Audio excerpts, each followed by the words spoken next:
ബർബാസ് കുപ്രസിദ്ധനായ ഒരു തടവുപുള്ളി. അവനൊരു കൊലപാതകനായിരുന്നു, പിടിച്ചുപറിക്കാരനായിരുന്നു, രാജ്യദ്രോഹ കുറ്റവും അവൻ്റെ മേലുണ്ടായിരുന്നു. ആരും അവനെ ഇഷ്ടപ്പെട്ടിരുന്നില്ല. എന്നാൽ പെട്ടെന്ന് അവൻ എല്ലാവർക്കും വേണ്ടപ്പെട്ടവനായി. എന്തായിരിക്കും കാരണം?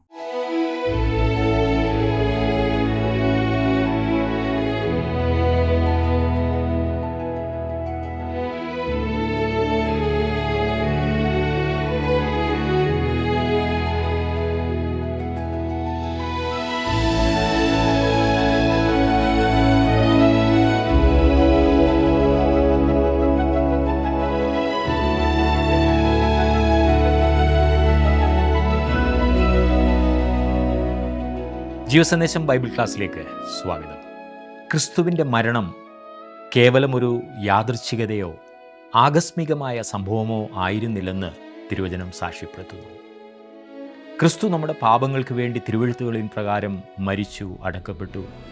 തിരുവെഴുത്തുകളിൻ പ്രകാരം മൂന്നാം നാൾ ഉയർത്തെഴുന്നേറ്റു എന്നാകുന്നു ദൈവവചനത്തിൽ രേഖപ്പെടുത്തിയിരിക്കുന്നത്.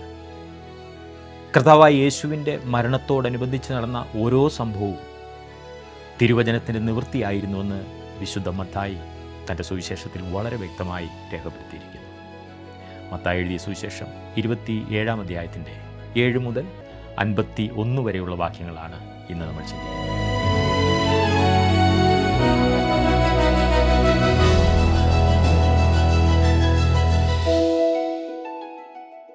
മത്തായി എഴുതിയ സുവിശേഷം 27-ാം അധ്യായത്തിൻ്റെ 6-ാം വാക്യം വരെയാണ് നാം കഴിഞ്ഞ ക്ലാസ്സിൽ ചിന്തിച്ചത്. കർത്താവായ യേശു ക്രിസ്തുവിൻ്റെ ക്രൂശ് മരണം, അതുമായി ബന്ധപ്പെട്ട സംഭവങ്ങൾ. 6 മുതൽ 10 വരെയുള്ള വാക്യങ്ങളിൽ നാം വായിക്കുന്നത്, മഹാപുരോഹിതന്മാർ ആ വെള്ളിക്കാശ് എടുത്ത് ഇത് രക്തവിലയാകയാൽ ശ്രീഭണ്ഡാരത്തിലിടുന്നത് വിഹിതമല്ല എന്ന് പറഞ്ഞ് കൂടിയാലോചിച്ച് പരദേശികളെ കുഴിച്ചിടുവാൻ അതുകൊണ്ട് കുശവൻ്റെ നിലം വാങ്ങി. ആകയാൽ ആ നിലത്തിന് ഇന്നുവരെ രക്തനിലം എന്ന് പേർ പറയുന്നു. ഇസ്രായേൽ മക്കൾ വിലമതിച്ചവൻ്റെ വിലയായ 30 വെള്ളിക്കാശ് അവർ എടുത്ത് കർത്താവ് എന്നോട് അരുളി ചെയ്തതുപോലെ കുശവൻ്റെ നിലത്തിനു വേണ്ടി കൊടുത്തു എന്ന് യിരെമ്യാ പ്രവാചകൻ മുഖാന്തരം അരുളി ചെയ്തതിന് അന്ന് നിവൃത്തി വന്നു. 7ഉം 8ഉം വാക്യങ്ങൾ പ്രവചനത്തിൻ്റെ വളരെ ശ്രദ്ധേയമായ ഒരു നിവൃത്തിയാകുന്നു. യിരെമ്യാ പ്രവചനം 18-ാം അധ്യായത്തിൻ്റെ ആദ്യത്തെ 4 വാക്യങ്ങളിൽ ഈ പ്രവചനം പരോക്ഷമായി സൂചിപ്പിച്ചിട്ടുണ്ട്. യഥാർത്ഥത്തിൽ സഖറിയാ പ്രവചനം 11-ാം അധ്യായത്തിൻ്റെ 12ഉം 13ഉം വാക്യങ്ങളിൽ നിന്നുമാകുന്നു ഇവിടെ ഉദ്ധരിച്ചിരിക്കുന്നത്. ഇവിടെ യിരെമ്യാവ് എഴുതിയിരിക്കുന്നു എന്ന് പറഞ്ഞിരിക്കുന്നതിൻ്റെ ഒരു കാരണമുണ്ട്. യേശുവിൻ്റെ സമയത്ത് പ്രവാചക പുസ്തകങ്ങളിൽ ആദ്യത്തേത് യിരെമ്യാവിൻ്റെ പ്രവചനമായിരുന്നു. ആ പ്രവചന ഭാഗം മുഴുവൻ ആദ്യത്തെ പുസ്തകത്തിൻ്റെ പേരിലായിരുന്നു അറിയപ്പെട്ടിരുന്നതും. തൻ്റെ 30 വെള്ളിക്കാശുമായി യൂദ തിരികെ വരുമ്പോൾ യേശു അവിടെ ഉണ്ടായിരുന്നു എന്നതാണ് ഞാൻ ചിന്തിക്കുന്ന ഏറ്റവും പ്രസക്തമായ ഒരു കാര്യം. വാസ്തവത്തിൽ യേശു മരിക്കുന്നതിനായി പോവുകയായിരുന്നു. അതെ, യൂദായ്ക്ക് വേണ്ടി പോലും മരിക്കുവാൻ അവൻ പോവുകയാണ്. യഥാസ്ഥാനപ്പെടുവാൻ യേശു യൂദായ്ക്ക് വളരെയധികം അവസരങ്ങൾ നൽകി. പക്ഷേ അവൻ അതിനെ അവഗണിച്ചു. അതുകൊണ്ട് അവൻ നശിച്ചു. 11-ാം വാക്യത്തിൽ നാം വായിക്കുന്നത്, എന്നാൽ യേശു നാടുവാഴിയുടെ മുമ്പാകെ നിന്നു. നീ യഹൂദന്മാരുടെ രാജാവോ എന്ന് നാടുവാഴി ചോദിച്ചു. ഞാനാകുന്നു എന്ന് യേശു അവനോട് പറഞ്ഞു. യേശു ദൈവദൂഷണം പറഞ്ഞുവെന്ന് ചിന്തിച്ചതിനാൽ യേശുവിനെ എങ്ങനെയെങ്കിലും വകവരുത്തണമെന്ന് മത നേതൃത്വം ആഗ്രഹിച്ചു. മഹാപുരോഹിതൻ അവനോട് ചോദിച്ചത്, നീ ദൈവപുത്രനായ ക്രിസ്തു തന്നെയോ എന്നത്രേ. അതിന് യേശു ഉള്ള സത്യം വിളിച്ചു പറഞ്ഞു. താൻ ദൈവപുത്രനായ ക്രിസ്തു ആകുന്നു എന്ന് യേശു പറഞ്ഞത് കേട്ട മത നേതാക്കന്മാർ കലിതുള്ളുവാൻ തുടങ്ങി. താൻ ദൈവപുത്രനാകുന്നു എന്ന് മാത്രമല്ല, യേശു ഇങ്ങനെയും കൂടി പറഞ്ഞു, ഇനിയും മനുഷ്യപുത്രൻ സർവശക്തൻ്റെ വലത്തുഭാഗത്തിരിക്കുന്നതും ആകാശമേഘങ്ങളെ വാഹനമാക്കി വരുന്നതും നിങ്ങൾ കാണും. മഹാപുരോഹിതന്മാർക്കും മൂപ്പന്മാർക്കും ആ കേട്ടത് ഭയങ്കര ദൈവദൂഷണം തന്നെയായിരുന്നു. ആ ഒരൊറ്റ കുറ്റം പറഞ്ഞു മാത്രം വേണമെങ്കിൽ അവർക്ക് യേശുവിനെ കല്ലെറിഞ്ഞു കൊല്ലാമായിരുന്നു. പക്ഷേ അന്ന് അവരെ ഭരിച്ചിരുന്ന റോമൻ ഭരണകൂടം യഹൂദന്മാർ സ്വന്തമായി ഒരു മരണശിക്ഷയ്ക്ക് തീരുമാനമെടുക്കുവാൻ അനുവദിച്ചിരുന്നില്ല എന്ന് മാത്രമല്ല, റോമാക്കാരുടെ നോട്ടത്തിൽ ഈ പറയുന്നതൊന്നും ഒരു വലിയ കുറ്റമായിരുന്നുമില്ല.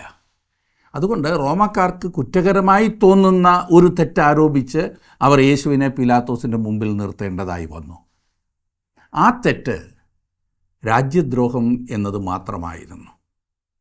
യേശു റോമാ സാമ്രാജ്യത്തിനെതിരായി വിപ്ലവത്തിന് നേതൃത്വം കൊടുത്തു എന്നതാണ് അവർ യേശുവിനെതിരായി ആരോപിച്ച കുറ്റം. താൻ യഹൂദന്മാരുടെ രാജാവാണെന്ന് യേശുവിന് അറിയാമായിരുന്നു. എന്നാൽ അവൻ ഒരു വിപ്ലവത്തിന് നേതൃത്വം കൊടുത്തതായി വസ്തുതകൾ വെളിപ്പെടുത്തുന്നില്ല. അവരുടെ ആരോപണത്തിന് നേരെ യേശു നൽകിയ മറുപടി ഞാനാകുന്നു, അല്ലെങ്കിൽ നീ പറയുന്നത് പോലെ തന്നെ എന്നായിരുന്നു. 12-ാം വാക്യത്തിൽ മഹാപുരോഹിതന്മാരും മൂപ്പന്മാരും കുറ്റം ചുമത്തുകയിൽ അവൻ ഒന്നും ഉത്തരം പറഞ്ഞില്ല. യേശുവിനെതിരെ അവർ വേറെ ചില തെറ്റുകളൊക്കെ അല്ലെങ്കിൽ കുറ്റങ്ങളൊക്കെ ആരോപിച്ചു. പക്ഷേ അവയ്ക്ക് മറുപടി നൽകുവാൻ പോലും യേശു കൂട്ടാക്കിയില്ല. 13-14 വാക്യങ്ങളിൽ പീലാത്തോസ് അവനോട്, ഇവർ നിന്റെ നേരെ എന്തെല്ലാം സാക്ഷ്യം പറയുന്നു എന്ന് കേൾക്കുന്നില്ലയോ എന്ന് ചോദിച്ചു. അവൻ ഒരു വാക്കിനും ഉത്തരം പറയായികയാൽ നാടുവാഴി അത്യന്തം ആശ്ചര്യപ്പെട്ടു. രോമം കത്തിരിക്കുന്നവരുടെ മുമ്പിൽ മിണ്ടാതെ നിന്ന ദൈവത്തിൻ്റെ കുഞ്ഞാടാകുന്നു യേശു എന്ന് പ്രവാചകൻ പറഞ്ഞത് ഓർക്കുന്നില്ലേ? അതിൻ്റെ നിവൃത്തിയാണ് ഇവിടെ കാണുന്നത്. 15-ാം വാക്യത്തിൽ കാണുന്നത്, എന്നാൽ ഉത്സവ സമയത്ത് പുരുഷാരം ഇച്ഛിക്കുന്ന ഒരു തടവുകാരനെ നാടുവാഴി വിട്ടയക്കുക പതിവായിരുന്നു. അന്ന് ബർബാസ് എന്ന ശ്രുതിപ്പെട്ട ഒരു തടവുകാരൻ ഉണ്ടായിരുന്നു. ഉത്സവ സമയത്ത് തടവുകാരെ വിട്ടയക്കുന്ന നടപടിയുടെ വിശദാംശങ്ങൾ വിശുദ്ധ മത്തായി തൻ്റെ സുവിശേഷത്തിൽ വിവരിക്കുന്നതായി നാം കാണുന്നില്ല. മറ്റ് സുവിശേഷ എഴുത്തുകാർ ഈ കാര്യത്തിൽ കൂടുതൽ കാര്യങ്ങൾ വിശദീകരിക്കുന്നുണ്ട്. പക്ഷേ വിശുദ്ധ മത്തായി സംഭവങ്ങൾ ലളിതമായി പറഞ്ഞു പോകുക മാത്രമാണ് ചെയ്യുന്നത്. മരണശിക്ഷയ്ക്ക് അപേക്ഷിക്കുവാൻ മതനേതാക്കന്മാർക്ക് ഒരടിസ്ഥാനവുമില്ല എന്ന് പീലാത്തോസിന് തോന്നി എന്നത് വ്യക്തമാണ്. റോമാ സാമ്രാജ്യത്തിനെതിരെ യേശു ഒരു വിപ്ലവവും അഴിച്ചുവിട്ടില്ല. വിപ്ലവം അഴിച്ചുവിട്ട മറ്റനേകരുണ്ട്, പക്ഷേ യേശു അങ്ങനെ ചെയ്തില്ല. വാസ്തവത്തിൽ പീലാത്തോസ് ഒരു വല്ലാത്ത പ്രതിസന്ധിയിൽ തന്നെയാണ് വന്നെത്തിയിരിക്കുന്നത്. യെരുശലേമിൽ സമാധാനം നിലനിർത്തണമെങ്കിൽ അവന് ആ മതനേതാക്കന്മാരെ പ്രീതിപ്പെടുത്തിയെങ്കിൽ മാത്രമേ സാധിക്കൂ. അതുകൊണ്ട് തന്നെ തനിക്ക് യേശുവിനെ തൻ്റെ സ്വന്തം അധികാരം ഉപയോഗിച്ച് മരണത്തിന് വിധിക്കുവാൻ കഴിയുകയില്ലെന്നും അവൻ മനസ്സിലാക്കിയിരുന്നു. അതുകൊണ്ട് ഈ ഊരാക്കുടുക്കിൽ നിന്നും എങ്ങനെങ്കിലും തലയൂരുവാൻ പീലാത്തോസ് തല പുകഞ്ഞാലോചിച്ചു. ഒടുവിൽ അവനൊരു പരിഹാരം കണ്ടെത്തി. പെസഹ പെരുന്നാളിൻ്റെ സമയത്ത് ഏതെങ്കിലും ഒരു യഹൂദ തടവുകാരനെ മോചിപ്പിക്കുക പീലാത്തോസിൻ്റെ പതിവായിരുന്നു. ആരെ മോചിപ്പിക്കണമെന്നുള്ള തീരുമാനമെടുത്തിരുന്നത് പുരുഷാരമായിരുന്നു. ഇതാ അവർ തിരഞ്ഞെടുക്കുവാനായി പീലാത്തോസ് അവരോട് പറയുന്നു, ഒന്നുകിൽ യേശു, അല്ലെങ്കിൽ കുപ്രസിദ്ധനായ തടവ് പുള്ളി ബർബാസ്. ബർബാസ് കൊലപാതകനായിരുന്നു, പിടിച്ചുപറിക്കാരനായിരുന്നു, രാജ്യദ്രോഹക്കുറ്റവും അവൻ്റെ മേലുണ്ടായിരുന്നു. ആരും അവനെ ഇഷ്ടപ്പെട്ടിരുന്നില്ല എന്ന് പീലാത്തോസിന് നല്ലതുപോലെ അറിയാമായിരുന്നു. 17-ാം വാക്യത്തിൽ നാം കാണുന്നത്, അവർ കൂടി വന്നപ്പോൾ പീലാത്തോസ് അവരോട്, ബർബാസിനെയോ ക്രിസ്തു എന്ന് പറയുന്ന യേശുവിനെയോ ആരെ നിങ്ങൾക്ക് വിട്ടുതരണം എന്ന് ചോദിച്ചു. ബർബാസും യേശുവും തമ്മിലുള്ള വ്യത്യാസം വളരെ ആയിരുന്നതിനാൽ ജനം യേശുവിനെ വിട്ടുതരുവാൻ തന്നെ ചോദിക്കുമെന്ന് പീലാത്തോസ് കരുതി. അങ്ങനെയാണല്ലോ സ്വാഭാവികമായി ചിന്തിക്കേണ്ടത്. 18-ാം വാക്യത്തിൽ, അവർ അസൂയ കൊണ്ടാകുന്നു അവനെ ഏൽപ്പിച്ചത് എന്ന് അവൻ ഗ്രഹിച്ചിരുന്നു. പീലാത്തോസ് വളരെ കൗശലക്കാരനായ ഒരു രാഷ്ട്രീയക്കാരൻ തന്നെയായിരുന്നു. അന്നത്തെ ജനത്തിൻ്റെ ചിന്താഗതിയൊക്കെ വളരെ വ്യക്തമായി മനസ്സിലാക്കി വെച്ചിരുന്ന പീലാത്തോസ് ബർബാസിനെ ക്രൂശിക്കുവാനും യേശുവിനെ മോചിപ്പിക്കുവാനും പുരുഷാരം പറയുമെന്നതിൽ ഒരു സംശയമില്ലാതിരുന്നു. അങ്ങനെ ജനം പീലാത്തോസിനെ തീർച്ചയായും ഈ കാര്യത്തിൽ സഹായിക്കുമെന്ന് പീലാത്തോസ് അങ്ങ് ചിന്തിച്ചുപോയി. എന്നാൽ 19-ാം വാക്യത്തിൽ, അവൻ ന്യായാസനത്തിൽ ഇരിക്കുമ്പോൾ അവൻ്റെ ഭാര്യ ആളയച്ച്, ആ നീതിമാൻ്റെ കാര്യത്തിൽ ഇടപെടരുത്, അവൻ നിമിത്തം ഞാൻ ഇന്ന് സ്വപ്നത്തിൽ വളരെ കഷ്ടം സഹിച്ചു എന്ന് പറയിച്ചു. പലരും ഈ സ്ത്രീയെ നീതിയുള്ളൊരു സ്ത്രീയായിട്ടാണ് ചിന്തിക്കുന്നത്. അവൾ നീതിയുള്ളവൾ ആയിരുന്നു എങ്കിൽ യേശുവിനെക്കുറിച്ച് കൂടുതൽ അറിയുവാൻ ആഗ്രഹിക്കുകയും അതിന് ശ്രമിക്കുകയും ചെയ്യുമായിരുന്നു. എന്നാൽ അവൾ അപ്രകാരം ചെയ്തില്ല. അവൾ അന്ധവിശ്വാസം നിറഞ്ഞവളായിരുന്നു. യേശു ക്രൂശിൽ മരിക്കണമെന്നുള്ള ദൈവത്തിൻ്റെ പദ്ധതി, അതിനെതിരെ ലഭിക്കുന്ന ആലോചന പൈശാചികമാണ്, ദൈവികമല്ല എന്ന് വ്യക്തമാണല്ലോ. ഇപ്പോൾ അവളിലൂടെ പ്രവർത്തിക്കുന്നത് ആ പൈശാചിക ശക്തി തന്നെയാണ്. എന്നാൽ ബർബാസിനെ ചോദിപ്പാനും യേശുവിനെ നശിപ്പിപ്പാനും മഹാപുരോഹിതന്മാരും മൂപ്പന്മാരും പുരുഷാരത്തെ സമ്മതിപ്പിച്ചു എന്ന് 20-ാം വാക്യത്തിൽ നാം കാണുന്നു. അന്നത്തെ മതനേതാക്കന്മാരെല്ലാം തന്നെ കൗശലക്കാരായ മതനേതാക്കന്മാരായിരുന്നു. ഈ മതത്തിൻ്റെ നേതൃത്വത്തിൽ ഇരിക്കണമെങ്കിൽ കൗശലം വേണമല്ലോ, ഇല്ലേ? ഈ ചുരുങ്ങിയ സമയത്തിനുള്ളിൽ അവർ യേശുവിനെ നശിപ്പിക്കുവാനും ബർബാസിനെ മോചിപ്പിക്കുവാനും പീലാത്തോസിനോട് ആവശ്യപ്പെടുന്നതിലേക്ക് പുരുഷാരത്തെ സമ്മതിപ്പിച്ചു. 21-ാം വാക്യത്തിൽ നാം കാണുന്നത്, നാടുവാഴി അവരോട്, ഈ ഇരുവരിൽ ഏവനെ വിട്ടുതരണമെന്ന് നിങ്ങൾ ഇച്ഛിക്കുന്നു എന്ന് ചോദിച്ചതിന് ബർബാസിനെ എന്ന് അവർ പറഞ്ഞു. മതം എത്രമാത്രം താണു വരുമെന്ന് പീലാത്തോസിന് അറിയില്ലായിരുന്നു. 22-ാം വാക്യത്തിൽ പീലാത്തോസ് അവരോട്, എന്നാൽ ക്രിസ്തു എന്ന യേശുവിനെ എന്തു ചെയ്യേണ്ടു എന്ന് ചോദിച്ചതിന് അവനെ ക്രൂശിക്കണം എന്നെല്ലാവരും പറഞ്ഞു. ഈ അവസ്ഥ നിങ്ങളൊന്ന് ചിന്തിച്ച് നോക്കിക്കേ. അന്നത്തെ ലോകശക്തിയായിരുന്ന റോമൻ സാമ്രാജ്യത്തിൻ്റെ പ്രതിനിധിയായിരുന്ന ഒരു ന്യായാധിപൻ ഈ സാധാരണ ജനക്കൂട്ടത്തോട് ചോദിക്കുകയാണ്, ഈ തടവുകാരെ എന്ത് ചെയ്യണമെന്ന്. എത്ര പരിതാപകരമായൊരു സ്ഥിതിവിശേഷമല്ലേ? നട്ടെല്ലില്ലാത്ത ഒരു ഭരണാധികാരിയുടെ വ്യക്തമായ ചിത്രമാകുന്നു നാം ഇവിടെ കാണുന്നത്. ന്യായാധിപൻ പീലാത്തോസ് ആണല്ലോ, അവൻ എത്ര തീരുമാനമെടുക്കേണ്ടത്. വിശുദ്ധ യോഹന്നാൻ ഈ സംഭവം രേഖപ്പെടുത്തിയപ്പോൾ പ്രകാരം പറഞ്ഞു, പീലാത്തോസ് യേശുവിനെ പല പ്രാവശ്യം ആസ്ഥാനത്തിൽ കൊണ്ടുവന്ന് രഹസ്യമായി ചോദ്യം ചെയ്തു എന്ന്. അവൻ്റെ ഈ പ്രവർത്തനങ്ങളെല്ലാം വെളിവാക്കുന്നത് എന്തെന്നാൽ പീലാത്തോസിൻ്റെ ചിന്ത, യേശുവേ, നീ എന്നോടൊന്ന് സഹകരിച്ച് നിന്നാൽ എനിക്ക് നിന്നെ അങ്ങ് വെറുതെ വിടാം, മാത്രമല്ല എനിക്കും ഈ ഊരാക്കുടുക്കിൽ നിന്നും തലയൂരാം എന്നാണ്. പക്ഷേ കർത്താവായ യേശു തന്നെ ന്യായീകരിച്ചുകൊണ്ട് ഒന്നും പറയുന്നില്ല. ഇത് കണ്ടിട്ട് തോന്നുന്നത് ഇപ്പോൾ പീലാത്തോസിനെയാണ് വാസ്തവത്തിൽ വിസ്തരിക്കപ്പെടുന്നത് എന്നാണ്. യേശു ന്യായാധിപനുമാകുന്നു. എന്തു ചെയ്യണമെന്നറിയാതെ നട്ടം തിരിയുന്ന പീലാത്തോസ്, ആകെ ചിന്താക്കുഴപ്പത്തിലായിരിക്കുന്ന പീലാത്തോസ്, ക്രിസ്തുവിനെ സംബന്ധിച്ച് പീലാത്തോസ് ഒരു തീരുമാനം എടുത്തേ മതിയാകൂ. അതുകൊണ്ട് അവൻ പുരുഷാരത്തോടായി ചോദിച്ചു, എന്നാൽ ക്രിസ്തു എന്ന യേശുവിനെ എന്ത് ചെയ്യേണ്ടു? ഉടനെ അവന് ഉത്തരം ലഭിച്ചു, അവനെ ക്രൂശിക്കുക. മുഖത്തടിച്ചതുപോലെയുള്ള മറുപടിയാണ്. 23-ാം വാക്യത്തിൽ നാം വായിക്കുന്നത്, അവൻ ചെയ്ത ദോഷം എന്ത് എന്ന് അവൻ ചോദിച്ചു. അവനെ ക്രൂശിക്കണം എന്ന് അവർ ഏറ്റവും നിലവിളിച്ചു പറഞ്ഞു. ഒരു തീരുമാനമെടുക്കുവാൻ ജനക്കൂട്ടത്തിന് പ്രത്യേക കാരണമൊന്നും വേണ്ട, അങ്ങ് വിളിച്ചു കൂവിയാൽ മതി. ഇതാണല്ലോ നാം എപ്പോഴും കാണുന്നത്.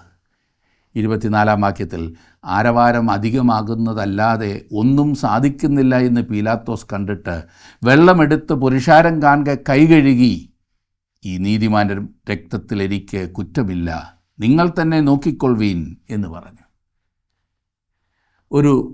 ഒരു ബേസൻ കൊണ്ടുവരുവാൻ പീലാത്തോസ് പറഞ്ഞു. അവൻ അതിനകത്ത് തൻ്റെ കൈകൾ കഴുകി, എന്നിട്ട് പ്രഖ്യാപിച്ചു, ക്രിസ്തുവിൻ്റെ വധത്തിൽ തനിക്കൊരു പങ്കുമില്ല എന്ന്. പറഞ്ഞപ്പോൾ തീർന്നു. പക്ഷേ അതത്ര എളുപ്പമായൊരു കാര്യമായിരുന്നില്ല. അവനൊരു തീരുമാനമെടുത്തേ മതിയാകൂ. ഓരോ മനുഷ്യനും തീരുമാനിച്ചേ മതിയാകൂ. കൈ കഴുകി യേശുവിൻ്റെ വധത്തിൽ തനിക്ക് പങ്കില്ല എന്ന് പീലാത്തോസ് പറഞ്ഞപ്പോൾ അവൻ ചിന്തിച്ചത് രക്ഷപ്പെട്ടു എന്നത്രേ. പക്ഷേ അവൻ അന്ന് കൈ കഴുകിയെങ്കിലും വളരെ ചിന്തിപ്പിക്കുന്നൊരു കാര്യം എന്തെന്നാൽ, സഭയുടെ ഏറ്റവും പുരാതനമായ വിശ്വാസപ്രമാണത്തിൽ രേഖപ്പെടുത്തിയിരിക്കുന്നത് ഇപ്രകാരമാണ്, പൊന്തിയോസ് പീലാത്തോസിനാൽ ക്രൂശിക്കപ്പെട്ടും. അവൻ എത്രയധികം കഴുകിയെന്നിരുന്നാലും യേശുക്രിസ്തുവിൻ്റെ രക്തക്കറ പീലാത്തോസിൻ്റെ കരങ്ങളിൽ ഉണ്ടായിരുന്നു എന്നത് ലോകം സാക്ഷിക്കുന്നു. 25-ാം വാക്യത്തിൽ നാം കാണുന്നത്, അവൻ്റെ രക്തം ഞങ്ങളുടെ മേലും ഞങ്ങളുടെ മക്കളുടെ മേലും വരട്ടെ എന്ന് ജനമൊക്കെയും ഉത്തരം പറഞ്ഞു. നിർഭാഗ്യവശാൽ സംഭവം അങ്ങനെയായിപ്പോയി. അതങ്ങനെ തന്നെ സംഭവിക്കുകയും ചെയ്തു. ജനം ചോദിച്ചു വാങ്ങുകയായിരുന്നല്ലോ. 26 വാക്യത്തിൽ അങ്ങനെ അവൻ ബർബാസിനെ അവർക്ക് വിട്ടുകൊടുത്തു, യേശുവിനെ ചമ്മട്ടി കൊണ്ട് അടുപ്പിച്ച് ക്രൂശിക്കേണ്ടതിന് ഏൽപ്പിച്ചു. എത്രമാത്രം താണ ഒരു സ്ഥിതിയിൽ പ്രവർത്തിക്കുവാൻ പീലാത്തോസ് ചിന്തിച്ചല്ലോ. അവനൊരു തീരുമാനമെടുക്കേണ്ടതായി വന്നു. യേശുവിനെ ത്യജിക്കുവാൻ തന്നെയാണ് അവൻ തീരുമാനിച്ചത്. 27 വാക്യത്തിൽ കാണുന്നത്, അനന്തരം നാടുവാഴിയുടെ പടയാളികൾ യേശുവിനെ ആ സ്ഥാനത്തിലേക്ക് കൊണ്ടുപോയി പട്ടാളത്തെയെല്ലാം അവൻ്റെ നേരെ വരുത്തി. തങ്ങൾക്ക് തോന്നിയതുപോലെ യേശുവിനോട് ചെയ്യുവാൻ പടയാളികൾക്ക് സ്വാതന്ത്ര്യം കൊടുത്തു. ആ മൃഗീയരായ ക്രൂരരായ പുരുഷാരത്തിൻ്റെ കരങ്ങളിൽ എന്തും ചെയ്യാൻ സാധിക്കുന്നത് പോലെയുള്ളൊരു സാധനമായി യേശു മാറി. 28 മുതലുള്ള വാക്യങ്ങളിൽ കാണുന്നത്, അവൻ്റെ വസ്ത്രമഴിച്ച് ഒരു ചുവന്ന മേലങ്കി ധരിപ്പിച്ചു, മുള്ളുകൊണ്ടൊരു കിരീടം മെടഞ്ഞ് അവൻ്റെ തലയിൽ വെച്ച് വലങ്കയിൽ ഒരു കോലും കൊടുത്തു. അവൻ്റെ മുമ്പിൽ മുട്ടുകുത്തി, യഹൂദന്മാരുടെ രാജാവേ ജയ ജയ എന്ന് പരിഹസിച്ചു പറഞ്ഞു. പിന്നെ അവൻ്റെ മേൽ തുപ്പി കോലെടുത്ത് അവൻ്റെ തലയിൽ അടിച്ചു. അവർ അവനോട് ചെയ്തത് തികച്ചും ഭയാനകം തന്നെയായിരുന്നു. ഈ പ്രത്യേക സാഹചര്യത്തെ റോമൻ പടയാളികൾ ശരിക്കും ഉപയോഗപ്പെടുത്തി. യേശുവിനെ ക്രൂശിൽ തറയ്ക്കുന്നതിന് മുൻപ് അവർ അവനെ ചെയ്യാവുന്നതെല്ലാം ചെയ്തു. യേശുവിനെ അവർ ഇടിച്ച് വിരൂപമാക്കി. അവനെ കണ്ടാൽ തിരിച്ചറിയാത്തതുപോലെ ആയി എന്നത്രേ പ്രവാചകൻ പ്രവചിച്ചത്. പ്രവാചകൻ പറഞ്ഞ, അവൻ്റെ രൂപം കണ്ടാൽ ആളല്ല എന്നും അവൻ്റെ ആകൃതി കണ്ടാൽ മനുഷ്യനല്ല എന്നും തോന്നുമാറ് വിരൂപമായിരിക്കെ കൊണ്ട് പലരും നിന്നെ കണ്ട് സ്തംഭിച്ചു പോയതുപോലെ എന്ന്. യെശയ്യാപ്രവചനം 52:14.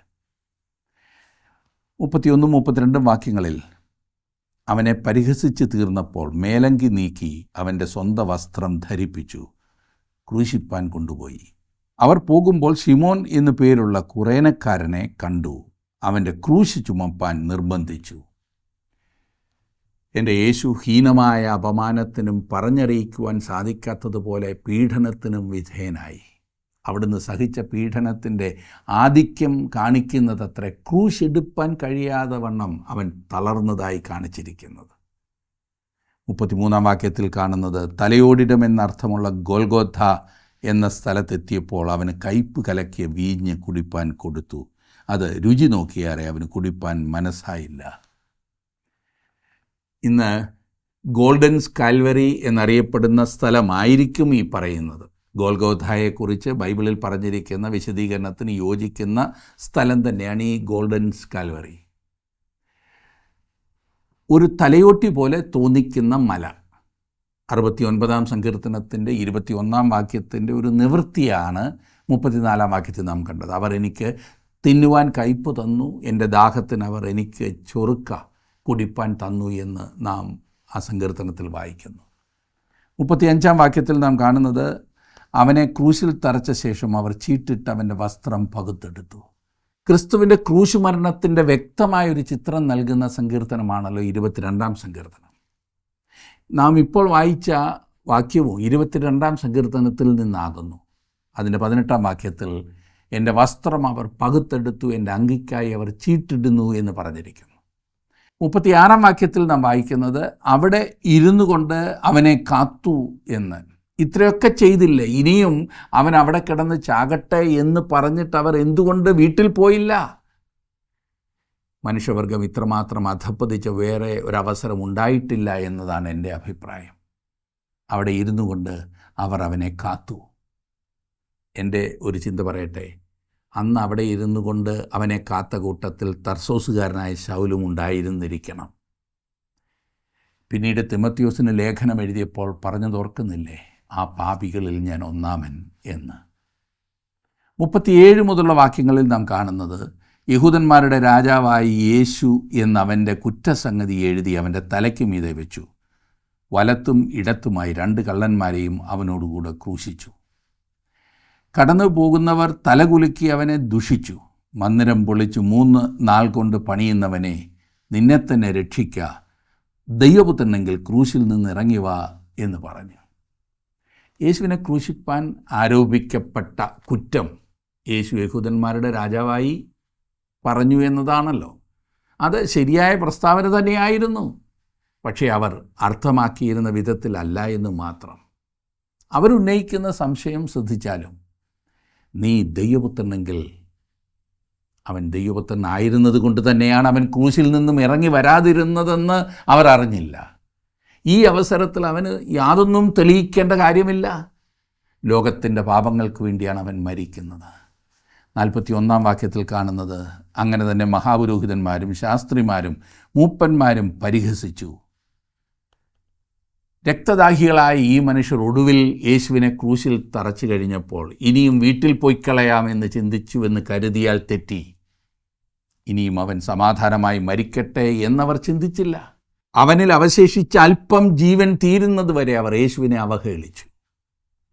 42 വാക്യത്തിൽ നാം കാണുന്നത്, ഇവൻ മറ്റുള്ളവരെ രക്ഷിച്ചു, തന്നെത്താൻ രക്ഷിപ്പാൻ കഴിയില്ല. ഇവൻ ഇസ്രായേലിൻ്റെ രാജാവാകുന്നു എങ്കിൽ ഇപ്പോൾ ക്രൂശിൽ നിന്ന് ഇറങ്ങി വരട്ടെ, എന്നാൽ ഞങ്ങൾ അവനിൽ വിശ്വസിക്കും. ആ പറഞ്ഞത് വളരെ സത്യമാണ്. ഇവൻ മറ്റുള്ളവരെ രക്ഷിച്ചു, തന്നെത്താൻ രക്ഷിപ്പാൻ കഴിയുകയില്ല. എനിക്ക് തോന്നുന്നു അവർ പറഞ്ഞിട്ടുള്ളതിൽ സത്യമായ ഒരേ ഒരു പ്രസ്താവന ഇത് മാത്രമാകുന്നു എന്നാണ്. അവിടുന്ന് ആ ക്രൂശിൽ മരിച്ചില്ലായിരുന്നുവെങ്കിൽ നിങ്ങൾക്കും എനിക്കും രക്ഷപ്പെടുവാൻ കഴിയുമായിരുന്നില്ല. അവിടെ നിന്ന് ക്രൂശിൽ നിന്നും ഇറങ്ങി രക്ഷപ്പെട്ടതായിരുന്നുവെങ്കിൽ നിങ്ങളും ഞാനും നമ്മുടെ പാപത്തിന് വധശിക്ഷ അനുഭവിക്കേണ്ടി വന്നേനെ. നാം അതിന് യോഗ്യർ തന്നെയാണ്. നാം മരണത്തിന് വിധിക്കപ്പെട്ട പാപികളായിരുന്നു. പക്ഷേ ക്രിസ്തു നമ്മുടെ സ്ഥാനം സ്വയം ഏറ്റെടുത്തു. അതെ, ബർബാസിന് പകരം അവൻ മരിച്ചതുപോലെ അവൻ ക്രൂശിൽ നിന്നും ഇറങ്ങി വരട്ടെ, എന്നാൽ ഞങ്ങൾ അവനിൽ വിശ്വസിക്കും. എന്നാൽ യേശു ക്രൂശിൽ നിന്നും ഇറങ്ങി വന്നതായിരുന്നു എങ്കിൽ അവർ ഉടനെ വിശ്വസിക്കുമായിരുന്നു എന്നാണോ കരുതുന്നത്? എനിക്കങ്ങനെ തോന്നുന്നില്ല. അവർ വേറൊരു ന്യായം കണ്ടുപിടിച്ചേനെ. 43 വാക്യത്തിൽ നാം കാണുന്നത്, അവൻ ദൈവത്തിൽ ആശ്രയിക്കുന്നു, അവന് ഇവനിൽ പ്രസാദമുണ്ടെങ്കിൽ ഇപ്പോൾ വിടുവിക്കട്ടെ, ഞാൻ ദൈവപുത്രനെന്ന് അവൻ പറഞ്ഞുവല്ലോ എന്ന് പറഞ്ഞു. താൻ ദൈവമാകുന്നു എന്ന് യേശു അവകാശപ്പെട്ടു എന്ന് ജനം ഗ്രഹിച്ചിരുന്നു എന്നല്ലേ ഇതിൽ നിന്നും നമുക്ക് മനസ്സിലാകുന്നത്. 44 വാക്യത്തിൽ കാണുന്നത്, അങ്ങനെ തന്നെ അവനോടുകൂടെ ക്രൂശിച്ചിരുന്ന കള്ളന്മാരും അവനെ നിന്ദിച്ചു.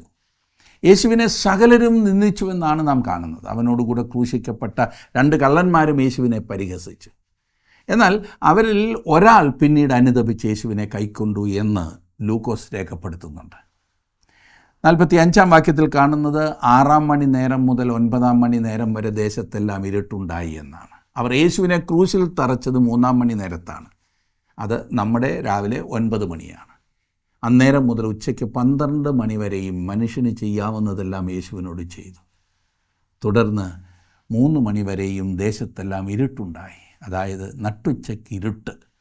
ലോകത്തിൻ്റെ പാപത്തെ ചുമന്നുകൊണ്ട് യാഗമായി തീർന്ന യാഗപീഠമായി ആ ക്രൂശ്. സൃഷ്ടാവിൻ്റെ മരണം കാണുവാൻ പ്രകൃതിക്ക് പോലും കഴിയുമായിരുന്നില്ല എന്ന് തോന്നുന്നു പിതാവ് പുത്രനെ കൈവിട്ട ആ മണിക്കൂർ. 46 വാക്യത്തിൽ ഏകദേശം 9 മണി നേരത്തെ യേശു ഏലി ഏലി ലമ്മാ ശബക്താനി എന്നുറക്കെ നിലവിളിച്ചു, എൻ്റെ ദൈവമേ, എൻ്റെ ദൈവമേ, നീ എന്നെ കൈവിട്ടത് എന്ത് എന്നർത്ഥം. ഇവിടെ ചോദിച്ച ഈ ചോദ്യത്തിൻ്റെ ഉത്തരം 22 സങ്കീർത്തനത്തിൽ നാം കാണുന്നുണ്ട്. അതിൻ്റെ 3 വാക്യത്തിൽ, നീ പരിശുദ്ധനാകുന്നുവല്ലോ. എൻ്റെ പാപത്തെ ക്രിസ്തുവിൻ്റെ മേൽ ഇട്ടപ്പോൾ അത് കാണാതെ വണ്ണം ദൈവം മാറേണ്ടി വന്നു. കാരണം ദൈവം പരിശുദ്ധനാകുന്നുവല്ലോ. എൻ്റെയും നിങ്ങളുടെയും പാപങ്ങൾ യേശു വഹിക്കണമായിരുന്നെങ്കിൽ അവൻ മരിക്കേണ്ടിയിരുന്നു. അവൻ ശിക്ഷിക്കപ്പെട്ടത് കൊണ്ടാണ് നമുക്ക് രക്ഷയുടെ മാർഗം തുറന്നു കിട്ടിയത്. അവന് മരണശിക്ഷ ലഭിച്ചു, നാം മരണത്തിൽ നിന്നും രക്ഷപ്പെട്ടു. 47, 48 വാക്യങ്ങളിൽ കാണുന്നത്, അവിടെ നിന്നിരുന്നവരിൽ ചിലർ അത് കേട്ടിട്ട് അവൻ ഏലിയാവെ വിളിക്കുന്നു എന്ന് പറഞ്ഞു. ഉടനെ അവരിൽ ഒരുത്തൻ ഓടി ഒരു സ്പോങ് എടുത്ത് പുളിച്ച വീഞ്ഞ് നിറച്ച് ഓടത്തണ്ടിന്മേലാക്കി അവന് കുടിപ്പാൻ കൊടുത്തു. എന്തുകൊണ്ട് അങ്ങനെ ചെയ്തു? പ്രവചനം നിവൃത്തിയാകുവാൻ. 69 സങ്കീർത്തനത്തിൻ്റെ 21 വാക്യത്തിൽ, അവർ എനിക്ക് തിന്നുവാൻ കയ്പ് തന്നു, എൻ്റെ ദാഹത്തിന് അവർ കുടിപ്പാൻ ചൊറുക്ക തന്നു എന്ന് വായിക്കുന്നു. 49, 50 വാക്യങ്ങളിൽ, ശേഷമുള്ളവർ നിൽക്ക, ഏലിയാവ് അവനെ രക്ഷിപ്പാൻ വരുമോ എന്ന് നോക്കാം എന്ന് പറഞ്ഞു. യേശു പിന്നെയും ഉറക്കെ നിലവിളിച്ചു പ്രാണനെ വിട്ടു. യേശു എങ്ങനെയാണ് മരിച്ചതെന്ന് നിങ്ങൾ ശ്രദ്ധിച്ചോ? അവൻ പ്രാണനെ വിട്ടു. തനിക്ക് തന്നെ നിയന്ത്രണമില്ലാത്ത അവസ്ഥയിലായിരുന്നില്ല യേശു. സാധാരണ മരണങ്ങൾ നാം കാണുന്നത് അവസാനത്തെ ആ ശ്വാസത്തിന് വേണ്ടി കഷ്ടപ്പെട്ട് മനുഷ്യർ മരിക്കുന്നതാണല്ലോ. പക്ഷേ യേശു പോയത് ആ വഴിയല്ല. അവനെ കൊല്ലുവാൻ ആർക്കും സാധ്യമല്ലല്ലോ. അവൻ തന്നെ തൻ്റെ ആത്മാവിനെ പറഞ്ഞു വിടുകയായിരുന്നു, അതെ, പൂർണ്ണ മനസ്സോടെ. 51-ാം വാക്യത്തിൽ നാം കാണുന്നത്, അപ്പോൾ മന്ദിരത്തിലെ തിരശീല മേൽത്തൊട്ടടിയോളം രണ്ടായി ചീന്തിപ്പോയി. ഇവിടെ പറഞ്ഞിരിക്കുന്നത് പ്രത്യേകം ശ്രദ്ധിച്ചോ, ദേവാലയത്തിലെ തിരശീല മേൽത്തൊട്ടടിയോളം രണ്ടായി ചീന്തിപ്പോയി. മനുഷ്യരെല്ലാവരും ഇത് കാണുന്നതായ ഒരു വസ്തുതയാണ്. വല്ലവരും വലിച്ചു കീറുകയായിരുന്നെങ്കിൽ അടിയിൽ നിന്നും മേലോട്ടായിരുന്നിരിക്കില്ലേ? ഈ കാര്യം ദൈവം തന്നെ ചെയ്തതാകുന്നു എന്ന് വ്യക്തമാക്കുന്ന ഒരു പ്രവർത്തനമത്രേ നാം ഇവിടെ കാണുന്നത്. യേശുവിൻ്റെ ശരീരത്തിൻ്റെ ഒരു പ്രതീകമത്രേ തിരശീല.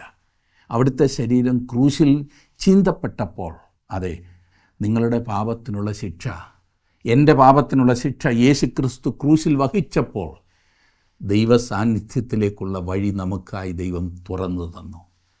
അതുകൊണ്ട് ഇനിയും നമുക്ക് വേണ്ടി മധ്യസ്ഥത വഹിക്കുന്നതിനൊരു പുരോഹിതൻ്റെയോ പ്രസംഗകൻ്റെയോ ആരുടെയും ആവശ്യമില്ല. നമുക്ക് വേണ്ടി ദൈവത്തെ സമീപിക്കുവാൻ ഒരു മനുഷ്യൻ്റെയും ആവശ്യമില്ല.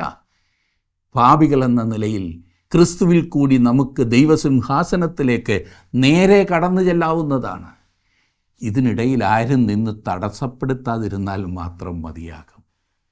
പ്രിയ സുഹൃത്തെ, നിങ്ങളുടെ ജീവിതത്തിൽ അപ്രകാരം ദൈവത്തിങ്കിലേക്ക് യേശുവിലൂടെ കടന്നു വരുവാൻ നിങ്ങൾക്ക് സാധിച്ചിട്ടുണ്ടോ? ഇല്ല എങ്കിൽ ഇന്ന് തന്നെ ഒരു തീരുമാനമെടുക്കൂ. ദൈവം നിങ്ങളെ അനുഗ്രഹിക്കും.